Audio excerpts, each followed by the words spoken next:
For 60 overs they should feel like hell out there. जब ये शब्द भारतीय कप्तान के मुंह से निकले थे तब पूरा देश मान चुका था कि मैच ड्रॉ ही होगा। सामने थे इंग्लैंड के दिग्गज David Malan, Bairstow, Buttler, Sam Curran और जो रूट अपने पीक पर। सबको यकीन था कि 272 का टारगेट इनके लिए बच्चों का खेल है, लेकिन उस दिन जो हुआ उसने क्रिकेट की किताब में नया अध्याय लिख दिया। लॉर्ड्स की पिच पर अपने ही घर में इंग्लैंड की बेताज बादशाह बैटिंग लाइनअप 120 पर ढेर, क्योंकि उस दिन भारत की फास्ट बॉलिंग यूनिट ने हेल का मतलब सिखाया था। वो मैच नहीं, एक ऐलान था कि अब वक्त बदल चुका है। और फिर जो सिलसिला शुरू हुआ वो इतिहास बन गया। जोहान्सबर्ग की पिच हो या एडिलेड का सूरज, हर जगह भारतीय फास्ट बॉलर्स ने बल्लों को झुका दिया। उन दिनों एक चीज साफ थी कि अगर हमने बोर्ड पर 200 रन लगा दिए तो हम मैच हार ही नहीं सकते। अगर उस वक्त मुझे किसी ने बताया होता ना कि इस बॉलिंग अटैक के साथ 375 भी सेफ स्कोर नहीं है टेस्ट क्रिकेट में, तो भाई मैं तो हार्ट अटैक से मर गया होता। क्योंकि आज तस्वीर उलट चुकी है। कभी जिस टीम के लिए 200 का टारगेट भी मौत का फरमान होता था, अब वही टीम दुनिया के किसी भी मैदान पर 350 भी डिफेंड नहीं कर पाती। वही भारत जिसकी फास्ट बॉलिंग किसी वक्त दुनिया की सबसे खतरनाक बॉलिंग यूनिट मानी जाती थी, अब सिर्फ एक नाम बुमराह पर टिक गई है। वही भारत जो दूसरों को हेल दिखाता था, आज खुद हेल झेल रहा है। इंग्लैंड 378 चेज कर जाता है। वेस्टइंडीज जैसी कमजोर टीम आखिरी विकेट के लिए 22 ओवर निकाल देती है और हम सोचते रह जाते हैं आखिर क्या हुआ हमारी बॉलिंग को, कहाँ खो गया वो जहर, वो तेवर, वो वाक। क्या भारतीय पेस अटैक वाकई अपने सबसे बुरे दौर में है? आज हम करेंगे इसी सवाल का पोस्टमार्टम्स, उस डाउनफॉल का जिसने कभी दुनिया को डराने वाली इस यूनिट को खुद अपने साये से डरने पर मजबूर कर दिया है। नमस्कार, मेरा नाम है अनुराग सूर्यवंशी और आप देख रहे हैं क्रिक माइंड। तो सबसे पहले जरा बात हो जाए उस सुनहरे दौर की जब हमारा फास्ट बॉलिंग वर्ल्ड का नंबर 1 था। अब क्योंकि जिसने क्रिकेट ही 2022 से देखना शुरू किया हो उसे क्या पता होगी हमारी दहशत। एक हमारी इस बात को नेगेटिव वे में मत लीजिएगा। तो हमारे ऐसे दर्शक फास्ट बॉलिंग को स्ट्रगल करते ही देख रहे हैं, लेकिन सच तो ये है कि एक दौर बादशाहत का भी आया था जब इंडिया के पास एक शानदार पेस अटैक प्लेइंग 11 में होते थे ईशांत शर्मा, जो बाउंस से अंदर और आने वाली गेंद से परेशान करते, अपनी घातक स्विंग से कोहराम मचाने वाले भुवनेश्वर कुमार और मोहम्मद शमी, जिनकी सीम पोजीशन की दुनिया दीवानी थी। और अगर कोई चोटिल भी हो जाता ना तो बाहर बैठे होते थे उमेश यादव, जिनकी तीखी पेस रिवर्स स्विंग से बच पाना इम्पॉसिबल होता था। और स्पिन अटैक में अश्विन और जडेजा की जोड़ी मिलकर तहस नहस कर देती थी सब कॉन्टिनेंट में। महेंद्र सिंह धोनी के टेस्ट क्रिकेट से जाने के बाद 2015-2018 तक इन धुरंधरों ने विराट कोहली की कप्तानी को और भी शानदार बना दिया था और टेस्ट क्रिकेट में भारतीय टीम का दबदबा जोरों पर ला दिया था। कोई कमी रह गई थी तो पूरी कर दी जसप्रीत बुमराह ने। 2018 भारतीय टीम टेस्ट क्रिकेट में और भी खूंखार हो गई। नो डाउट हम दक्षिण अफ्रीका से 2-1 से भले ही आ रहे थे, लेकिन तब हमारी बैटिंग ने लेट डाउन किया था, न कि बॉलिंग ने। पूरी सीरीज में हमने सिर्फ एक ही बार 300 प्लस रन खाए थे। इंग्लैंड में भी देखें तो मिक्स फेलियर था टीम का। कुछ मैच गेंदबाजों के भी खराब गए जब हम टैलेंडर्स को आउट नहीं कर पा रहे थे। लेकिन दोस्तों, क्रिकेट की यही तो खूबसूरती है, उतार चढ़ाव, रिस्क और मौके। जहाँ एक और मैदान पर हर ओवर एक नई चुनौती होती है, वहीं दूसरी ओर निवेश की दुनिया में भी हर पल कुछ नया सीखने को मिलता है। और अगर कोई जगह है जहाँ दोनों चीजें, रणनीति और रिवॉर्ड, साथ साथ चलती है तो वो है कॉइन DCX, जो आज भारत में सबसे तेजी से उभरता हुआ प्लेटफॉर्म है। इस समय कॉइन DCX वेब 3 पर एक शानदार इवेंट चल रहा है, पावर 5, और ये इवेंट 10 नवंबर से 17 नवंबर तक एक्टिव है। यहाँ हर शाम 5 बजे एक नया ट्रेडिंग मेम कॉइन लाइव होता है और 5 लाख रुपए का रिवॉर्ड पूल भी उपलब्ध होता है, जिसमें यूजर्स को हर रोज रिवॉर्ड जीतने का मौका मिलता है। मतलब जैसे मैदान में हर ओवर में विकेट लेने का मौका होता है, वैसे ही कॉइन DCX पर हर दिन 5 बजे एक नया मौका आपका इंतजार करता है। और इसमें पार्टिसिपेट करने का प्रोसेस उतना ही आसान है जितना किसी नेट प्रैक्टिस की तैयारी। सबसे पहले कॉइन DCX ऐप डाउनलोड कीजिए।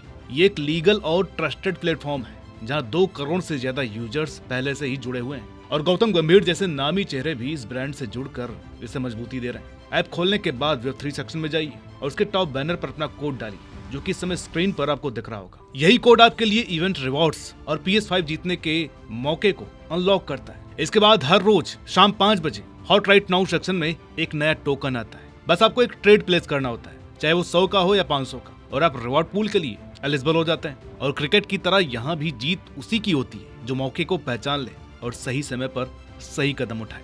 जैसे 2018 के उस दौर में हमारी टीम ने हर ओवर को इम्पोर्टेंस दी थी, वैसे ही कॉइन DCX पर हर मिनट आपके लिए एक नया मौका लेकर के आता है। लेकिन ध्यान रखें, जैसे क्रिकेट में तैयारी जरूरी है वैसे यहाँ भी जरूरी है। तैयारी क्या करनी है? आपको KYC पूरी कर लेनी है, फंड्स ऐड करके रखना है और हमारा कोड जरूर डालना है ताकि कोई भी रिवॉर्ड आपसे छूट ना जाए। क्योंकि चाहे क्रिकेट का मैदान हो या वेब 3 की दुनिया, जो हर दिन खेलता है वही हर दिन जीतता है। तो डेली ट्रेड करो और हर दिन पाओ। लेकिन 2018-19 बॉर्डर गावस्कर ट्रॉफी तक आते आते सब ठीक हो गया। पूरी सीरीज में ऑस्ट्रेलिया केवल एक बार 300 का आंकड़ा पार कर पाई थी, जो आज सोचना भी असंभव है। वो हमारे बॉलर्स ने करके दिखा दिया। ऑस्ट्रेलिया को उसी के घर में झकझोर कर रख दिया। 71 साल बाद उनके घर में सीरीज जीतना, बैक टू बैक ऑस्ट्रेलिया को उनके ही घर में रौदना, ये किसी सपने के सच होने जैसा था। 2010 में भारतीय पेसर्स का विकेट लेने का औसत लगभग 57.63 डिलीवरी में था और औसत रन लगभग 35.8 थे। लेकिन 2019 में आंकड़ा एक विकेट करीब 30.45 डिलीवरी में और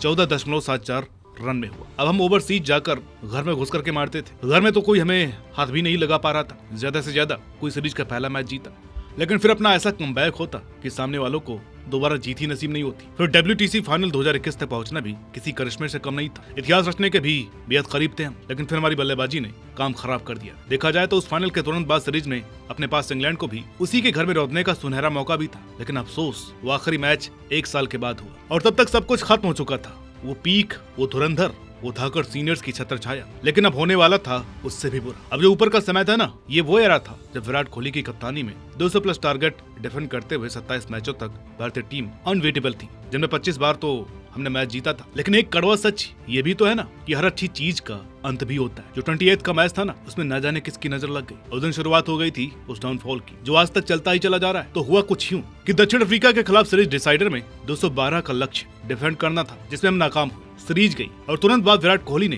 कप्तानी को भी अलविदा कह दिया और उसके साथ ही हमारे उस बेस्ट बॉलिंग अटैक में दिक्कतें आने लगी। ईशांत शर्मा और उमेश यादव को इंजरीज ने घेर लिया, कभी टेस्ट ही नहीं खेल पाए।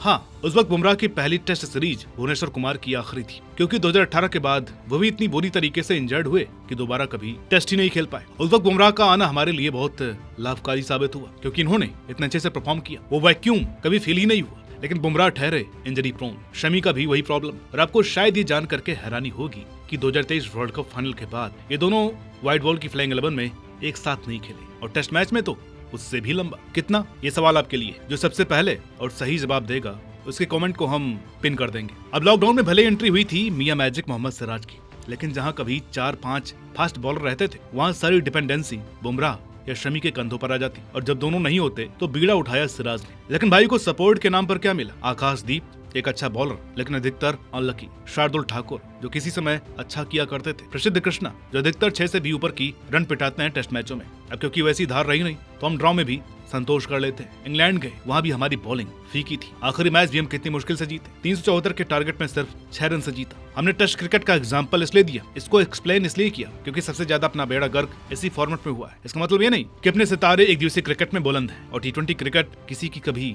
सगी हुई ही नहीं। कई बार हाफ हिट बॉलर भी अपने ओवर डाल देते हैं। अपने पास समय समय पर कुछ न कुछ असली चैलेंज टेस्ट मैचों में होता है। टेम्परामेंट, फिटनेस, लॉन्गविटी, आप कुछ भी कह लीजिए, इसका सही इम्तिहान टेस्ट क्रिकेट में ही होता है। लेकिन क्या से क्या हो गए देखते देखते, आखिर ये क्यों हुआ? इन कारणों को चलिए गहराई से समझते हैं। अब सबसे बड़ी प्रॉब्लम चलती आई है मिस मैनेजमेंट की। प्लेयर्स को प्रॉपर तरीके से मैनेज न किया जाना हमारी बॉलिंग पतन को राइज कर दिया। आप आज नीतीश कुमार रेड्डी को खिलाते हैं, बॉर्डर गावस्कर ट्रॉफी में इतने नीचे खिलाया कि भाई के पास बस्ती ही टेल थी। शॉट मारने के अलावा कोई ऑप्शन नहीं बचता था। इंग्लैंड लेकर के गए, कोई खोज खबर नहीं, किनको कैसे खिलाना है, किस नंबर पर बैटिंग देनी है, कब और कितनी बॉलिंग देनी है, कुछ नहीं पता। वेस्ट इंडीज के खिलाफ इन्हें बॉलिंग ही नहीं देते, ऊपर से सब कहते हैं, लेकिन क्वालिटी ऑलराउंडर तैयार ही नहीं करते। भाई नीतीश गंदा प्लेयर नहीं है, उन्हें मैनेज गंदे तरीके से किया जा रहा है। आपने बुमराह पर इतनी डिपेंडेंसी रखी है, इतना ओवरबर्डन कर दिया है कि भाई की बॉडी ब्रेक डाउन करने लग गई। इंग्लैंड के खिलाफ पेस गिरी, इफेक्टिवनेस कम हुई और बदकिस्मती का आलम ऐसा हो गया इस दिग्गज की मौजूदगी में कि हम इंग्लैंड सीरीज तक 46 में से सिर्फ 20 जीत पाए हैं। वहीं के एब्सेंस में 27 में से 19 जीते। जब पुराने तेज गेंदबाज या अनुभवी खिलाड़ी जैसे बुमराह, शमी की फिटनेस खराब या डाउनफॉल लगे, तो उनके जगह पर आने वाला दूसरा पंक्ति का खिलाड़ी तैयार नहीं दिख रहा है। अब एग्जांपल के रूप में जनवरी 2020 से 30 सीम बॉलर्स को आजमाया गया, लेकिन उनमें से सिर्फ 6 ही 2024-25 सत्र में सिस्टम में बने हुए हैं। युवा खिलाड़ियों में शुरुआत तो अच्छी होती है, जैसे मयंक यादव, उमरान मलिक, लेकिन बाद में या तो चोट लग जाती है या फिर उन्हें प्रॉपर मौके नहीं मिलते हैं, ग्रूम नहीं किया जाता। अब ये कहाँ है भला किसी को पता है? मुकेश कुमार थोड़े मैच खेले फिर गायब हो गए, बीच में जयदेव नवादकट आए, फिर पता नहीं क्या हुआ। अब इसका रिजल्ट ये होता है कि तीसरा चौथा तेज गेंदबाज का विकल्प कमजोर हो जाता है, जिससे टीम पर दबाव बढ़ जाता है। मुख्य गेंदबाजों को ज्यादा जिम्मेदारी लेनी पड़ती है। देखिए, भारत में तेज गेंदबाजी की परंपरा इतनी मजबूत नहीं रही जितनी कुछ अन्य देशों में है। यहाँ शुरू से ही स्पिनर्स का चलन रहा है, चाहे प्लेयर्स हों या पिचे। अब यही तो कारण है कि सेना देशों के जो खिलाड़ी अपनी टीम के प्लेइंग 11 में खेल नहीं पाते, वो यहाँ आते ही 5 और 7 विकेट। एजाज पटेल जैसे तो एक ही पारी में 10 विकेट ले जाते हैं, क्योंकि यहाँ ज्यादातर रैंक टर्नर ही मिलेंगे, या स्लो पिच या फ्लैट पिच। हमारे फास्ट बॉलर्स के लिए वैसा माहौल तैयार ही नहीं होता, तो फिर ये इतने इफेक्टिव कैसे होंगे। अभी हाल ही में हमने इंडिया ऑस्ट्रेलिया का पहले T20 में प्लेइंग 11 ब्लेंडर देखा। हर्षित राणा जिनको जबरदस्ती ऑलराउंडर साबित करने के चक्कर में एक्स्ट्राज में था भारत का हाईएस्ट T20 विकेट टेकर। हमने ओडीआई सीरीज में भी देखा, इंपॉर्टेंट मैचों में कुलदीप यादव को बाहर रखा, और जिस मैच में ऑस्ट्रेलिया ने सिर्फ एक स्पिनर खिलाया जिसे 2 ही ओवर दिए गए, हमने उसमें कुलदीप यादव समेत 3 स्पिनर उतार दिए। हर्षित राणा के लिए हवाला दिया कि वो ऑलराउंडर है। देखिए, हर्षित बुरे प्लेयर नहीं है, बस उनकी बैकिंग एक सियासती कोच की है, जो कि क्रिकेट इतिहास के सबसे कंट्रोवर्शियल कोच बन चुके हैं। भारत को हर नेगेटिव अचीवमेंट दिला रहे हैं। अपने कोच की सोच अब ऑलराउंडर्स पर टिकी हुई है। बैटिंग करने के लिए तगड़ा और बॉलिंग में लग गया रगड़ा। देखिए भाई, अगर बॉलर्स आपके बनाए टारगेट डिफेंड नहीं कर सकते तो बल्लेबाजी मजबूत करने का क्या फायदा। इन्होंने जो दुर्गति कर दी भारतीय टीम की, उसकी अलग ही दास्तां है। अगर आप उस पर वीडियो चाहते हैं तो कमेंट में कलेश लिख दीजिएगा। अब बुमराह शमी के बाद बैकअप पेसर की कमी महसूस हो रही है। भारत की पेस बैटरी अब उतनी